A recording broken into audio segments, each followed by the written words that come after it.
What's up guys, it's Criddle here from the AnimeBallZ team with another This Is. This time on This Is, it's time to measure your Psycho Pass. As an aside, what I hold in my hands is actually the Season 1 collection. So the Season 1 OST and the collections 1 and 2 for this series. So the OST, obviously, 3 discs, 1 box sort of thing. OST has all the stuff that, all the music that fits onto discs 1 and 2 of this Season 1 collection. I don't know if there is actually a Season 2, it's a complete collection with exclusive soundtrack, so I assume that it's just the one, but it's listed as a Season 1 OST. Don't know why. Anyway, I've gotten away from what we do here. I've actually gotten a little bit off the tracks. So Psycho Pass follows the story of Akane, who is a recent inductee into essentially a crime-fighting group. We are set in the year 2113, obviously a long time from now, and the world has drastically changed. Everyone's mental state is currently being monitored, giving everyone a Psycho Pass, and everyone's crime factor is taken into account. So essentially, the more sane you are, the more safe you are. As soon as you start to have really disturbed thoughts and ideas and start acting on those thoughts and ideas, your crime indicator goes up and you become a threat to society. So this essentially this police organization will go out, hunt you down, capture you, and, well, if they need to, kill you. Now obviously these are very extreme circumstances that pertain to this, and everything's seen as very black and white. Once you've gone crime, you're going to have to do the time. That worked really well. But with the introduction of Akane and her first mission, this is going to be a little bit of a spoiler for the first episode, they're chasing a guy who has a very high crime coefficient. So they track him down and eventually have to kill him because of how much over the top he's gone. But in doing so, his hostage that he has, she breaks through that crime coefficient level into a position where she needs to be detained. And it's this whole thing of, okay, we need to detain her, and Akane makes the decision, no, we just need to calm her down. And so in doing so, sort of breaks that mold of what the black and white is in this society is, you're either bad or you're not. And it sort of blurs the edges, where this woman was in this position where she was completely freaked out by watching this guy literally explode, that she went a little bit crazy herself. But then to be in a position where she can be talked out of that and no longer have that crime coefficient that is dangerous, it makes things very, very different. And the story does progress from there, takes on a taking a very dark turn. It's a very dark and gritty sort of series, like just the lighting alone, most of the story does take place at night, and the stories that accompany this series are also very dark as well. It's very twisted, very messed up. This is the world that these people live in. So I don't want to go too much into it, but there's a lot of cyberspace stuff, there's some school-based stuff, but the series starts out very, very episodic, where you have these cases that they're on, and over the course of the series the overarching plot does sort of come to fruition, but it is very episodic when you first start out. All these stories look completely separate, but the little nagging stuff at the background is like, okay, maybe this all will fit together in some way.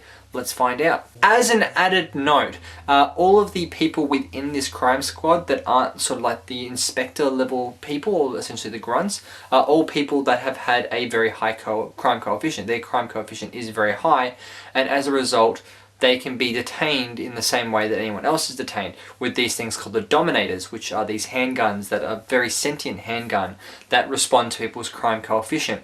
And based on how high it is, will determine how much damage they do. Essentially, if you're a normal, sane person just walking down the street and someone tries to shoot you with this Dominator, it won't do anything. The gun won't respond. The gun will just be like, why are you trying to fire me? I don't understand what you're trying to do here.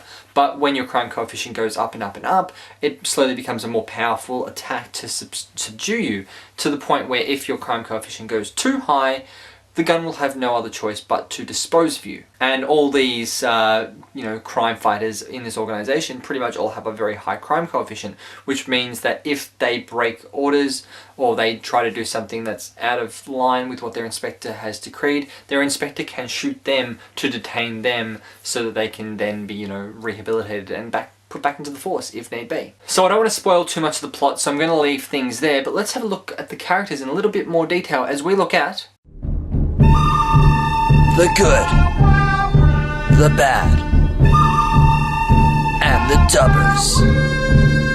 So our lead character Akane is voiced by Kate Oxley, who is the voice of Erika Frog from Soul Eater, Renka from History's Strongest Disciple Kenichi, and Raime from Nabari no O. Kogami, who is essentially the main lead guy in this series, is voiced by Robert McCollum, who is the voice of Date Masamune from Sengoku Bazara, Jalal from Fairy Tail, and Mifune from Soul Eater. Ginoza, who is essentially Akane's superior in the series, is voiced by Josh Greel, who is the voice of Armin from Attack on Titan, Andy W. Hull from Aquarian Evil, and Komatsu from Toriko. Kagori is voiced by Scott Freeman, who is the voice of Yuji from Baka and Test, Bixlow from Fairy Tail, and England from Axis Powers Italia, and all the subsequent franchise stuff that comes off that. Masaoka is voiced by Jason Douglas, who is the voice of Match from Toriko, Gildarts from Fairy Tail, and Aokiji from One Piece. And finally, the voice of the gun itself, the Dominator, is Stephanie Young, who is the voice of Robin Chuan from One Piece, Arachne from Soul Eater, and Freya from History's Strongest Disciple Kenichi. So basically, aside from Nezumi and the Kishin, we have pretty much the entire evil cast of Soul Eater. And I guess Medusa as well, and Krona to an extent. So we've missed quite a few of them bad guys, but it's actually quite a lot of them, and Frey as well. So yeah, less than half the main bad cast in Soul Eater. Anywho, so Psycho Pass is actually one of those series that really struck me as something I probably wouldn't enjoy, but then I ended up enjoying it a lot, a la the same way that Initial D was to me. I didn't think I'd enjoy a series about car racing, but hey, lo and behold, I friggin' love that series, and it has made it into my top 10. Psycho Pass doesn't quite make it into my top 10, definitely makes it into my top 20 though. It was a very, very cool ride for what I did see of the series, and I very much enjoyed it, so definitely check out Psycho Pass if you get the chance to do so.